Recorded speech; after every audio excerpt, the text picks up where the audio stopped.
How to log in into Pinterest. Now let's get started.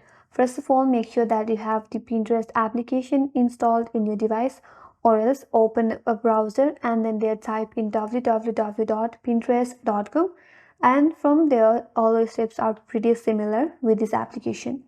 So first of all, open up the Pinterest application, and after you open you will have this first interface. Now if you have created your account with Facebook or Google, tap on continue with Facebook or Google, or if you have created your account with email address, then tap on in your email address associated with your Pinterest account.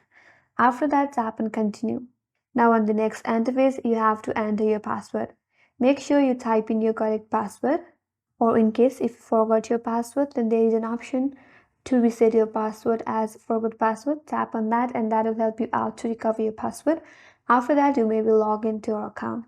Now once you're done typing in your login credentials, that is your email address and your password, tap in login. If you have provided the correct login credentials, then you'll be directly logged in into your Pinterest account.